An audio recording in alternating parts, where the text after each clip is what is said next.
So now you've come to the point where you are filling out your application, the AMCAS.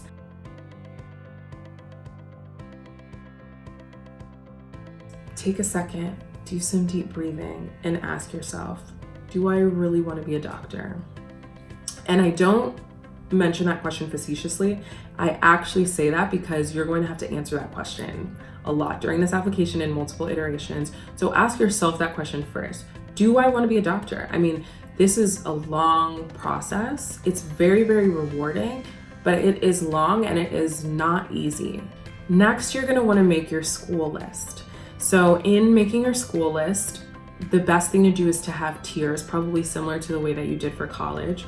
So there's the safety schools, the likely to be accepted, and then the reach schools. In med school, there's really no such thing as a safety school. You're not guaranteed to get into anywhere. However, you can kind of stratify it based on what your numbers are. So based on what your GPA, your MCAT, your number of leadership activities, maybe research that you've done up until this point, look at the websites for different schools and just kind of compare yourself. Are you within the averages of these schools? Are you maybe a little bit below the averages? Are you above the averages? And you can kind of try to tier your list that way and make sure that you have representation from all of the different tiers so that you have a higher chance of being accepted and getting offered interviews. There are fee assistance programs, particularly for people who come from backgrounds where perhaps they don't have the financial means to undergo this process. There are some things that you can apply for to get some help. So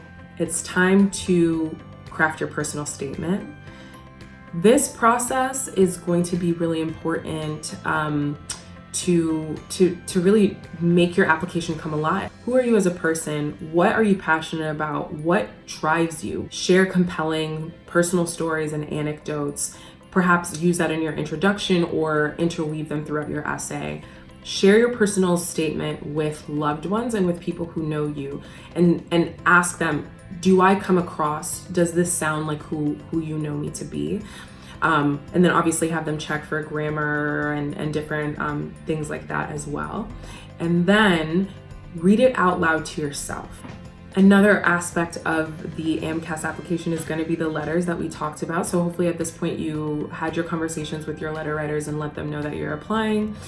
If you haven't gotten the letters back, just send some friendly reminders. You know, you don't want to overdo it, but sometimes people forget. Tell them what the deadlines are and perhaps maybe give a deadline that's a little bit earlier just so you have a little bit of cushion, just to make sure that the process will be as easy as possible for them. This part is critical, and this is where people who know people who've gone through this process get differentiated from those who don't.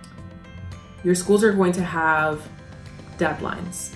So, you know, the application is released on this date and it's due by this date. Pretty much disregard the deadline. When the application is released, your goal is going to be to submit your application as close to the release date as possible. It's even to the point that I saw a school that had a deadline that was about just a couple weeks before their very last interview slot, right? And so if you're submitting an application at that point, they've already filled up all of their interview slots more than likely. And so you're not going to be considered for an interview. So it's really about the release date. Now you might wonder, how can I be ready with my application by the release date? Many schools, you're able to find the essay questions that they asked for their secondary applications the year before. And so what you're going to want to do is pre-write your essays, have them ready, have them proofread, go through the same process that you went through for your whole personal statement, go through them with your secondary essays, and have them ready. So when the release date comes, or maybe a couple days after, but not much later than that, you can just hit submit and you'll be ready. This is especially critical because a lot of schools use rolling admissions. And so that means that they start offering slots and they start offering interview invites based on the order that they receive the applications. And so those people who have gotten their application already in earlier are going to be able to be considered for a longer period of time, and just your chances are higher. Now it is interview season.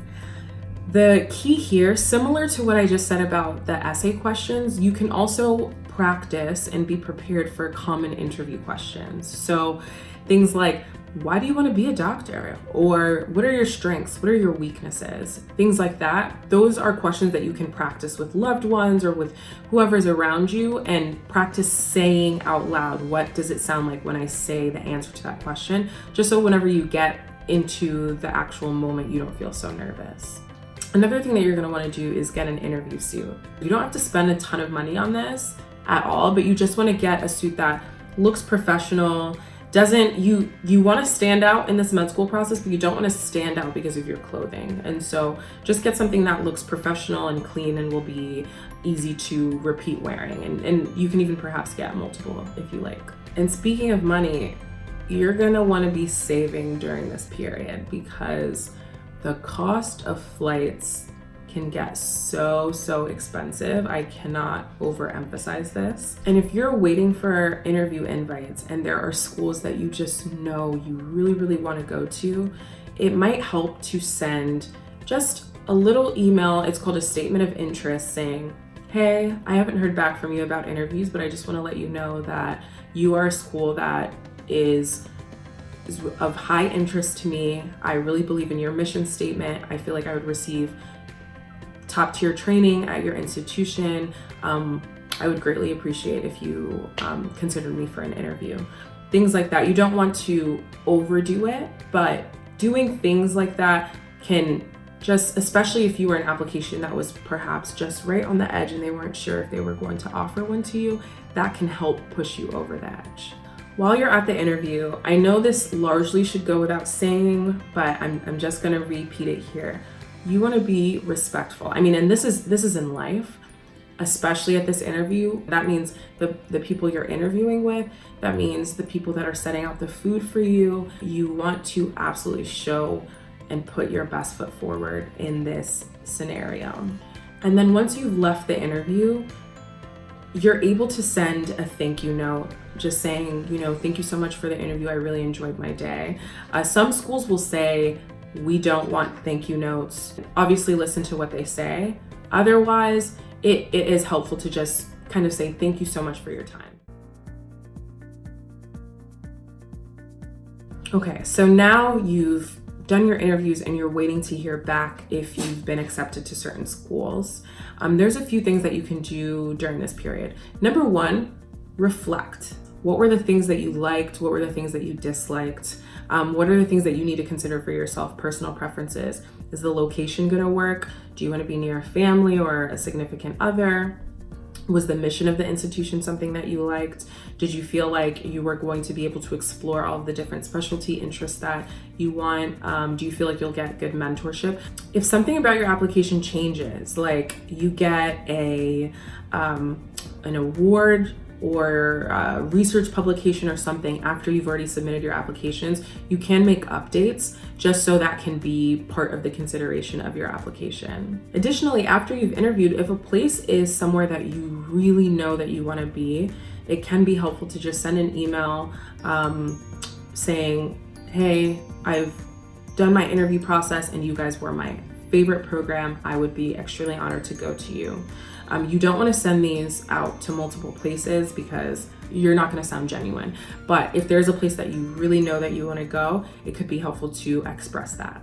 And then finally, once you start getting these acceptances, there's going to be, you can refer back to that pro-con list that you already started making once you were coming back from the interviews, and look at other factors. Financial aid, are you going to be able to afford going to that place? Do you feel like you got enough support? Things like that. Being a physician is a tremendous privilege. And for me, as I look at the journey that I've gone on so far, and here I'm just a few months away from graduating, it is one of the privileges of my life, and I'm so grateful that I'm in the position that I'm in. That being said, I think it's really important for people to consider the fact that there are other ways to be involved in the healthcare infrastructure, being a physician assistant, being a nurse practitioner. And as far as just serving humanity, there are so many ways to do it that are even outside of the healthcare stratosphere. So just keep those things in mind. But if you do determine that this is the path that you want to go and you are going to undergo this process, it's a marathon. You're going to want to surround yourself by loved ones. You're going to want to surround yourself by people who enrich your spirit, because it's a very vulnerable process and you're asking for a lot of validation, and it can be exhausting. So just find your support system and lean on that. This video would not have been possible without the contributions of so many people. I had so many friends that sent me in. I mean, these are friends who are already physicians, other people who are in medical school with me.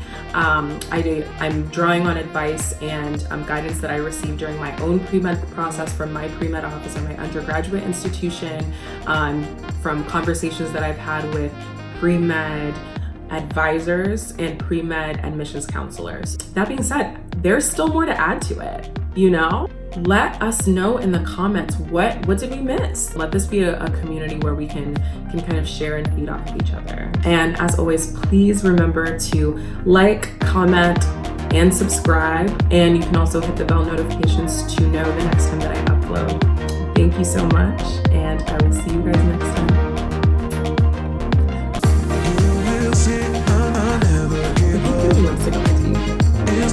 I'm so mad at this. Can you try this one more time?